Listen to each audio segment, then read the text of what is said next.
வணக்கம். வில்லேஜ் வீட்டுக்கு வந்திருக்கேன். ரொம்ப பிஸியான வேலை. 11 வருஷம் கழித்து எங்கள் ஊரில் இந்த வில்லேஜ் வீட்டில் பண்டிகை போடுறாங்க. செல்லியம்மாள் பண்டிகை வர 23ஆம் தேதி ஆரம்பித்து 30ஆம் தேதி தான் பண்டிகை முடியுது. பயங்கர விசேஷம். ஊருக்குள்ளே எல்லாம் வீடுங்கள்லாம் ஆல்ட்ரேஷன் பண்ணுறாங்க. எல்லாம் டைல்ஸ் போடாதவங்களாம் டைல்ஸ் போடுறாங்க. வில்லேஜாக இருந்தாலும் பணக்கார ஊர் தான் எங்கள் வில்லேஜு. எல்லாருமே தோட்ட வேலை, தோட்டம் இல்லாதவங்களே கிடையாதுங்க. இது அந்த காலத்துலேருந்து தலைமுறையாக பணக்கார ஊர். கூச்சூருன்னா ஃபேமஸ்ஸு. கொங்கு வெள்ளாள கவுண்டர் இருக்கிற ஏரியா இது ஃபுல்லாமே.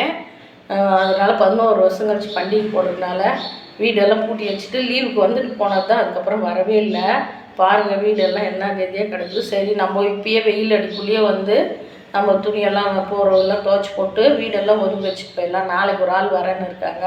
இன்றைக்கி நம்மளால் முடியுது செய்யலாம் அப்படின்னு. வாங்க, வில்லேஜ் வீடு எல்லாருக்கும் ரொம்ப பிடிக்கும். பார்க்கலாம். ஹெவியாக வேலைங்க. காலையில் 5 மணிக்கே எழுந்திரிச்சிட்டேன். திடீர்னு மழை வந்துடுச்சு. மனசே சரியில்லை. நைட்டெல்லாம் நேற்று செம வெயில், நல்ல வெயில் அடிக்குன்னு ஃபோன் பண்ணாங்க. வந்தேன். கடைசியாக பார்த்தா மழை. நல்ல வேலை, அம்மா ஆசீர்வாதத்தில் என்னுடைய கஷ்டத்துக்கு வெயில் வந்துடுச்சு பாருங்கள்.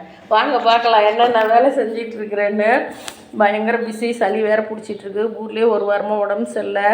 கேட்ட உடனே பையன் எதுவும் சொல்லாத அமைச்சதே பெரிய விஷயம்.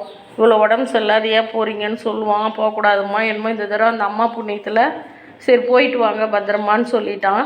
வாங்க பார்க்கலாம் என்னென்ன வேலை நடக்குதுன்னு. பாருங்கள், எங்கள் அக்கா பொண்ணு துணி துவைக்க ஆள் தேடவே சரியாக இருக்குது. எல்லாம் ஏரி வேலை. இப்போல்லாம் காசு அதிகமாக இருக்கனால தோட்டங்காடு இருக்கிறவங்க கூட ஏரி வேலைக்கு போகிறாங்க. அதனால் வேலை செய்யவே ஆள் இல்லை. ஒரு லேடி தான் எங்கள் வீட்டுக்கு வருவா. அப்படி நானும் அவளும் ஒரே செட்டு. அது ஒன்று தான் வந்து எனக்கு மட்டும் வேலை செஞ்சு கொடுத்துப்பா. இப்போ அவளும் ஏரி வேலை. அவள் ஏரி வேலையை முடிச்சுட்டு வந்து எப்போங்க நமக்கு துணி துவைச்சி காயறது. அதனால் எங்கள் பொண்ணு இந்தாங்க சித்தி கஷ்டப்படுறீங்க நீங்கன்னு சேலத்துலேருந்து கிருஷ்ணகிரி வரைக்கும் அவங்க லாரி ஓடுது கொண்டாந்து கொடுத்தாங்க. ஒரு 1500 கொடுத்து அங்கேருந்து நைட்டு 12 மணிக்கு வந்ததுனால டைமில் போய் எடுத்ததுனால 1500 வாங்கிட்டாங்க. பரவாயில்ல, கொண்டாந்து மிஷின் ஓடிட்டுருக்கு. துணி போட்டேன். இன்னும் எந்த வசதியும் பண்ணல. இப்போ பார்த்தேன் ஓடுது.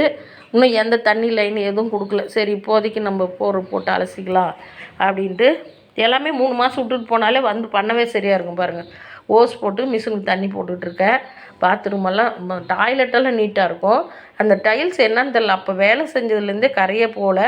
இன்றைக்கி ஆசிட் வாங்கிட்டு வந்து ஒரு ஆளை விட்டு இல்லையே நானே ஊற்றி எல்லாம் மாஸ்க் போட்டுட்டு கழுவலான்னு இருக்கிறேன்.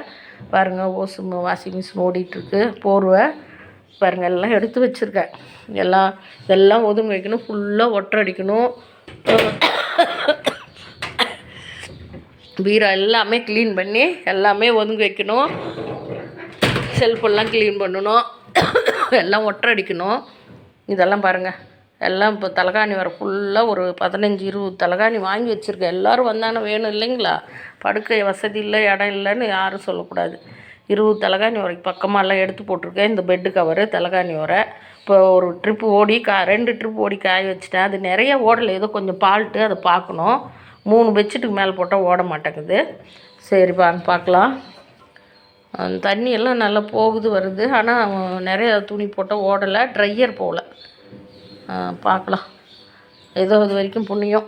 எங்கே நம்ம போடுற துவைக்கிறது எடுத்து பாருங்கள். எல்லாம் வீடெல்லாம் எப்படி கிடக்கு பாருங்கள். கரண்ட் ஆஃப் ஆகிடுச்சு. ஃப்ரிட்ஜெல்லாம் லீக் ஆகி நாங்கள் ஃப்ரிட்ஜுக்குள்ளே எல்லாம் வச்சு எல்லாம் லாக் பண்ணிட்டு போயிடுவோம். பாருங்கள், ஃப்ரிட்ஜு கரண்ட் ஆஃப் ஆகிட்டு தண்ணி வடிஞ்சு இதெல்லாம் பாருங்கள். எல்லாம் இப்போ பயமாக இருக்குது. 3 மாதத்துக்கு ஒரு தடவை வந்தாலே பயங்கர கஷ்டம். பாருங்கள், குருவி கூடு கட்டி என்ன வேலை பார்த்து வச்சுருப்பாரு தெரியுதுங்களா. ஒரே வைக்காப்புல்லு ஃபுல்லாக எல்லாம் கொட்டி கிடக்குது. எல்லாமே க்ளீன் பண்ணணும். மொத்தமாக நாளைக்கு சாயந்தரம் சென்னை பஸ் ஏறியே ஆகணும். என்ன பண்ணுறதுன்னு தெரில. இங்கெல்லாம் ஒன்றும் இல்லை, ஒட்டடிச்சு இது ஆள் க்ளீனாக இருக்கும். இந்த அடுப்பு கொஞ்சம் ரிப்பேர் ஆகிடுச்சி. இந்த அடுப்பு தான் வெளியே வச்சு சமைப்போம். எல்லோரும் வந்துட்டாங்கன்னா நல்லா பெரிய விருந்து, பெரிய விசேஷம். நல்ல வெயிட்டாக செலவு தான். பரவாயில்ல, அந்த அம்மா ஆசீர்வாதம் நமக்கு தருவாங்க. கஷ்டப்பட்டு தருவாங்க. சந்தோஷமாக செஞ்சோம்னா அந்த அம்மா சந்தோஷமாக தருவாங்க. இந்த அடுப்பு கொண்டு போய் மத்தூரில் ஒரு 5-6 கிலோமீட்டர் பஸ்ஸில் போயிட்டு பஸ் வருது. 4 பஸ் விட்ருக்குறாங்க. ஒரு பஸ்ஸில் போயிட்டு ஒரு 2 ஹவர் கழிச்சு இன்னொரு பஸ் வருது. அதில் வந்துடலாம். 4:30 போகுது ஒரு பஸ்ஸு. 6 மணிக்கு ஒரு பஸ்ஸு. இல்லைனா கொடுத்துட்டு வந்துட்டு நாளைக்கு போய் வாங்கிக்கலாம். இப்போ இது ரெடி பண்ணணும்.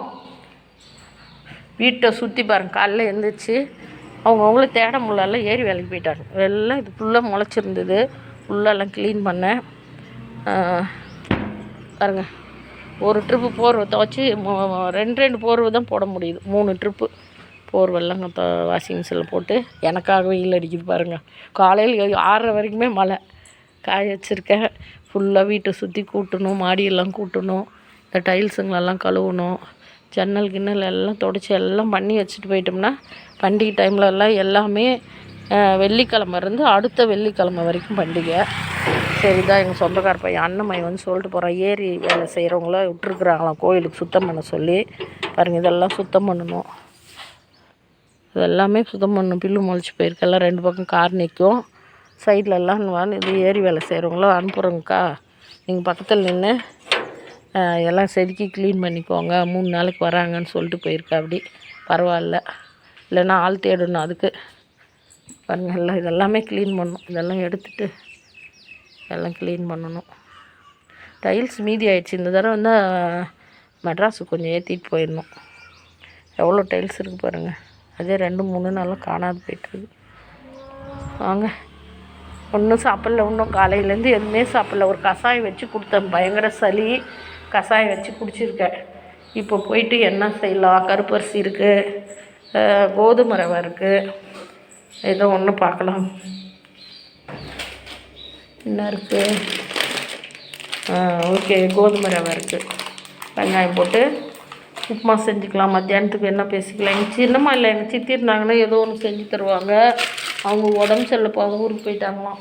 அவங்களுக்கு நான் செஞ்சு தருவேன். ஏதோ ஒன்று குழம்பு வச்சு கொடுப்பாங்க, ஒரு காய் வெட்டி தருவாங்க. சரி வாங்க, இன்றைய வேலை வில்லேஜ் வீட்டுக்கு வந்திருக்கேன். எல்லாம் புதுசாக பார்க்குறவங்களாம் வில்லேஜுக்காக சப்ஸ்கிரைப் பண்ணுங்கள், லைக் பண்ணுங்கள். பாருங்கள், எங்கள் வீட்டு முன்னாடி இங்கே ஏசியெல்லாம் தான் இருக்குது வீட்டில். இருந்தாலும் நான் போய் பாருங்கள், அப்படியே அழகாக கோயில். எங்கள் வீட்டை திறந்த உடனே முருகர், விநாயகர், நவகிரகம், இப்படி திருமணம்னா மாரியம்மன், இவங்களுக்கு எல்லாமே பண்டிகைங்க. இந்த 10 நாளில் ஒவ்வொரு சாமிக்கும் ஒவ்வொரு நாள் பண்டிகை. சூப்பராக இருக்குங்க. நுழைவாயில் ஒருத்தர் கேட்டிருந்தார், உங்களுக்கு ஊரே சொந்தங்கிறீங்க, அந்த ஊரை எடுத்து கொஞ்சம் போடுங்களேன்னு. எங்கே நான் 1 நாள் 2 நாள் வந்து இருக்கிறேங்களா, வீட்டு வேலை செய்வே சரியாக போகுது. அப்புறம் எங்கள் அண்ணன் வீட்டுக்கு போகலன்னா கோச்சிக்கோங்க, எங்கள் அக்கா வீட்டுக்கு போகணும், அதனால் அதே சரியாக போயிடுது. ஊருக்குள்ளேயே போக முடில. கட்டாயம் 1 நாள் ஊர் ஃபுல்லாக எடுத்து வீடியோ போடுறேன். இன்றைய பொழுது இதுதாங்க, இன்றைக்கி வீடியோ இதுதான். சந்தோஷமான வீடியோ. என்ன தான் நம்ம சென்னையில் பொழைச்சி சம்பாதிச்சாலும் சொந்த ஊருக்கு வந்த ஒரு நான் பிறந்து வளர்ந்ததெல்லாம் இந்த வீட்டில் தான். இந்த வீடுனா அப்போல்லாம் பழைய வீடு, இப்போ நாங்கள் புதுசாக கட்டிக்கிட்டோம். 40 அதான் என்னுடைய வயசுக்கு எங்கள் அப்பா அம்மா காலத்தில் இந்த வீடு இடிஞ்சு போய் ஒரு 40 வருஷம் எல்லாம் அப்படியே மண்ணாக கிடந்தது. பால்வாடி கொஞ்ச நாள் நடந்தது, அப்புறம் வீடெல்லாம் இடிஞ்சிருச்சு. மற்ற வீடாக இருந்தது, இடிஞ்சிருச்சு. இப்போது திரும்ப வந்து இப்போ நான் கட்டியிருக்கேன். வாங்க பார்க்கலாம், இன்னும் நிறையா இருக்குது வில்லேஜ் வீட்டில்.